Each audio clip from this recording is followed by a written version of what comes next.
Hello dear students, welcome back to my channel Physics SPC. Current LST का एक question.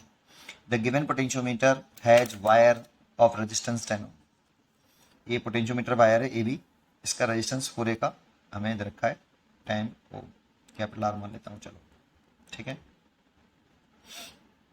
When the sliding contact in the middle of the potentiometer wire, ये sliding contact है सी middle में जोड़ा है. तो देखो इस पूरे वायर का पोटेंशियोमीटर में जो रेजिस्टिविटी होती है सेम मेटल का होता है और एरिया परसेंट सेम होता है.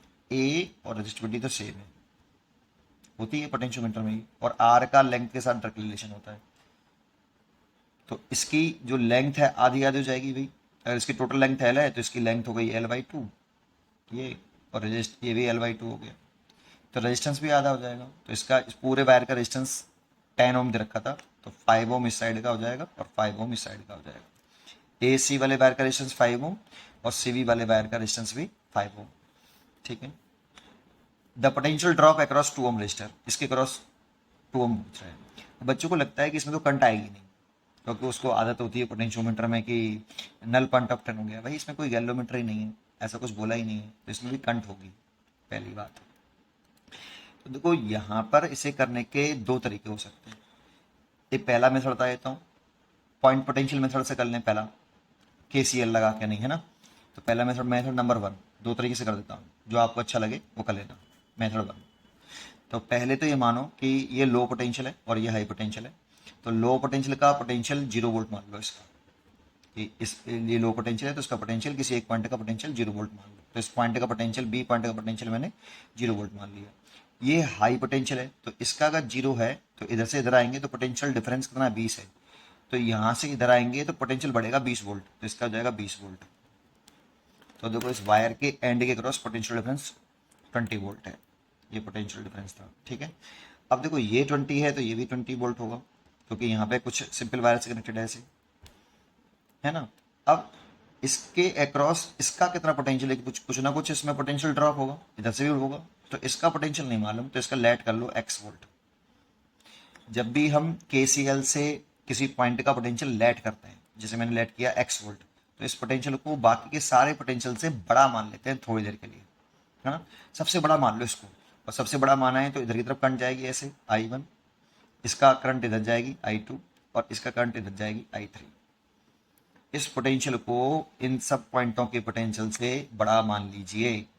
मान लोगे तो करंट इधर की तरफ high potential to low potential, high potential to low potential, high potential to low potential, और KCL लगा लीजिए इस जगह पे. किरचॉफ्स वोल्टेज करंट लॉ लगा लो एट पॉइंट सी पॉइंट पर लगा रहा हूँ. ठीक है. इस वाले पॉइंट पर क्या लिखें, I1 plus I2 plus I3 equal to 0. अब I1 के लिए लिखो, I1 कैसे लिखते हैं, आई क्या लिखते हैं, पोटेंशियल डिफरेंस अपॉन रेजिस्टेंस लिखते हैं, और हाई पोटेंशियल में से लो पोटेंशियल घटाते हैं, हाई में से लो घटाते हैं, पोटेंशियल डिफरेंस है ना. तो हाई पोटेंशियल में से लो पोटेंशियल घटाइए, तो इसको हाई माना है मैंने, और I1 इस करंट को माना है. तो कितना पोटेंशियल डिफरेंस है, x माइनस के 20. ये पोटेंशियल डिफरेंस हो गया. हाई पोटेंशियल में से लो पोटेंशियल घटा दिया, इसको मैंने बड़ा माना है ना बेटा, तभी तो करंट से दिखाऊंगा. डिवाइड बाई रेजिस्टेंस कितना है 5 ओम, प्लस I2 इसको माना है, तो x माइनस के 20 डिवाइड बाई 2 का 2 रेजिस्टेंस है यहाँ पे. I3 इसको माना है, तो x माइनस के 0 डिवाइड बाई 5 इक्वल टू 0. यहाँ से x निकाल लो, 10 एलसीएम ले लो, तो ये हो जाएगा 2x माइनस के 40, और ये हो जाएगा प्लस 5x माइनस के 100, और ये हो जाएगा प्लस के 2x बराबर 0. ये तो 0 में चला गया. 2x 5x और 2x, ये हो गए 9x, और इसको इधर लेके आएंगे जोड़ेंगे तो 140. ये तो 0 में चला गया, तो x बराबर आ गया 140/9 वोल्ट. तो ये बात तो पक्की है कि इसका जो पोटेंशियल होगा वो 20 वोल्ट से तो कम ही होगा. ये 20 वोल्ट हाई पोटेंशियल है, ये लो पोटेंशियल है, तो इधर इधर पोटेंशियल घट रहा है ना. पर करने का तरीका ये होता है, KCL से कभी भी करोगे तो उस पॉइंट का पोटेंशियल सबसे ज़्यादा मान लो जिस पॉइंट पर आप KCL लगा रहे हैं. ठीक है. तो ये आ गया भाई.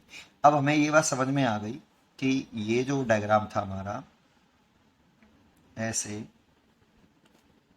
ये पूरा ऐसे था, और यहाँ एक रेजिस्टेंस लग रहा था, मिड पॉइंट पे जुड़ा हुआ था. ये A है, ये वाला B है, और ये वाला C.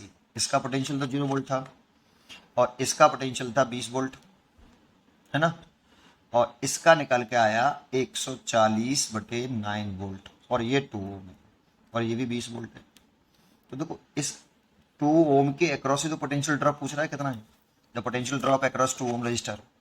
एक सेकेंड, है ना, ये पूछ रहा है हमसे कि पोटेंशियल ड्रॉप पूछ रहा है इस 2 ओम रेजिस्टेंस के अक्रॉस कितना होगा। तो इस 2 ओम के अक्रॉस अगर हमें पोटेंशियल डिफरेंस निकालना है तो पोटेंशियल डिफरेंस 20 वोल्ट में से 140/9 घटा दो तो 180 हो जाएगा। 180 माइनस 140 डिवाइड बाई 9। भाई इसके अक्रॉस पोटेंशियल ड्रॉप 20 माइनस इतनी तो होना चाहिए, तो जो आ गया आपका ये आ गया 40/9 वोल्ट। देखो ये आंसर हो गया इसका 40/9 volt. C choice is correct. उम्मीद करता हूँ कि आपको ये वाला क्वेश्चन जरूर समझ में आया होगा। अब इसका अगर सेकंड तरीके से अगर इसको देखना है, सेकंड तरीके से अगर देखना है तो आप सेकंड मेथड से भी इसको देख सकते हैं। मेथड नंबर 2, इसमें इसको क्या करना पड़ेगा आपको, सिंपल जैसे आप इलेक्ट्रिकल सर्किट वाले क्वेश्चनों को करते हो ना, ये एक्चुअल में पोटेंशियोमीटर बोल रखा है उसने, है ना, लेकिन आप इसे सिंपली कर सकते हो बिल्कुल ऐसे। पहले डायग्राम बना दूँ ढंग से, और यहाँ एक रेजिस्टेंस लगा हुआ है और ये जुड़ा हुआ है यहाँ, ये 5 ओम का हो गया था, ये भी 5 ओम का हो गया, ये 2 ओम का। अगर इसके अक्रॉस पोटेंशियल डिफरेंस निकालना है 2 वोल्ट की, तो देखो ये दोनों पैरेलल कॉम्बिनेशन में है, इसका पोटेंशियल डिफरेंस इसका पोटेंशियल डिफरेंस सेम होगा। सबसे पहले ये करंट निकालनी पड़ेगी हमें आई, ये वाली। इसके लिए हमें पहले पूरे सर्किट का टोटल रेजिस्टेंस निकालना पड़ेगा। अगर हम इस पूरे सर्किट का टोटल रेजिस्टेंस निकालें तो देखो ये और ये दोनों पैरेलल में है, तो R dash is equal to R1 R2 over R1 plus R2। ये 1/R dash is equal to 1/R1 plus 1/R2 से किया मैंने, ये है ना, ये आ गया। 2 के लिए कर लिया करो फटाफट, 5 × 2 और डिवाइड बाई 7, तो 10/7 हो जाएगा। अब इसका जो सर्किट डायग्राम इन दोनों को पैरेलल करने के बाद जो आएगा वो इस तरह से बन जाएगा सर्किट डायग्राम। 20 वोल्ट और ये एक रेजिस्टेंस आपका ऐसे और एक रेजिस्टेंस ऐसे। जैसे अगर यहाँ डाल रखा था मैंने ए, यहाँ डाल रखा था बी और यहाँ सी, तो ये ए पॉइंट है, ये सी वाला है और ये बी वाला है। ये वाला आ गया 10/7 और ये आपका 5 ओम। अब देखो इसमें और इसमें करंट सेम है और एंड टू एंड कनेक्ट जुड़े हुए हैं, तो ये दोनों सीरीज में है, तो आर इक्वलेंट आ जाएगा, टोटल रेजिस्टेंस आ जाएगा 10/7 प्लस 5, 35 तो ये हो गया, और 10 45/7 ओम आ गया। तो सर्किट का टोटल रेजिस्टेंस आ गया इतना, तो टोटल करंट निकाल सकते हैं।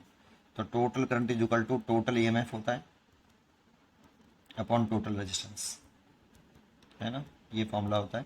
तो टोटल ईएमएफ तो 20 वोल्ट है, इंटर रेजिस्टेंस है नहीं इसका, तो सर्किट का टोटल रेजिस्टेंस यही हो जाएगा 45/7, 45/7, 5 से काट लो इसे 4 और 5 से 9, तो ये 28/9 एम्पियर आ जाएगा। अब देखो ये करंट आ गई हमारी यहाँ पे I is equal to 28/9 ampere, कितनी करंट आ गई। तो सोचो इस वाले में करंट देखो यहाँ से भी कर सकते हो, 28/9 में 10/7 का आप मल्टीप्लाई कर लो, तो इसके अक्रॉस पोटेंशियल डिफरेंस निकलेगा, और ए और सी के अक्रॉस जो होगा वही इसका होगा। या फिर इस तरह से कर लेते हैं, ये करंट आ रही है तो इसमें करंट कितनी होगी, देखो यहाँ पे आके करंट डिवाइड हुई होगी ऐसे, लेकिन यहाँ पे आके फिर दोबारा से मीट करेगी, इसमें करंट होगी 28/9 एम्पियर।